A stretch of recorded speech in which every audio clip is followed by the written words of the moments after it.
इसको नहीं पता मुस्तफा कमाल को किस तरह लाया गया। पीटीआई रहनुमा असद उमर कहते हैं कराची में लोगों का मानना है ये बैठे नहीं हैं, इन्हें बिठाया गया है। प्रोग्राम इमरान खान बोल के साथ में गुफ्तगू में कहना था MQM 1 हो या 3, कराची में वोट इमरान खान का है। 13 जमातों ने मिलकर क्या कर लिया, 3 से भी कोई फर्क नहीं पड़ेगा।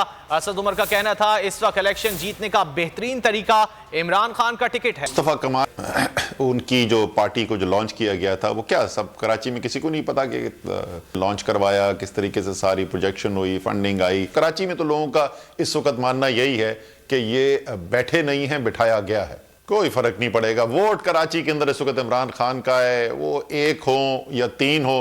13 ने मिलकर इलेक्शन लड़ी है, उन्होंने क्या कर लिया, तो ये 3 साथ मिल जाएंगे तो क्या कर लेंगे। इस वक्त इमरान खान का कोई पाकिस्तान में मुकाबला कर नहीं सकता बशमूल नवाज शरीफ के।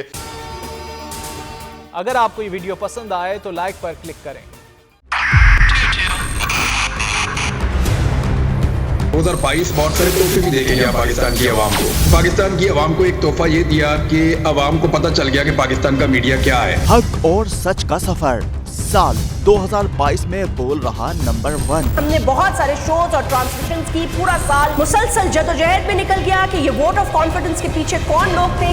तोड़े रेटिंग के सभी रिकॉर्ड। सोशल मीडिया पर भी सबसे ज्यादा तेजी से 2.4 बिलियन व्यूज का संगे मील अबूर किया। एंकर्स को भी आवाम में सबसे ज्यादा मकबूलियत मिली और सोशल मीडिया पर भी बोल रहा सब पर भारी। सब्सक्राइब करें और बेल दबाएं ताकि कोई खबर रह न जाए।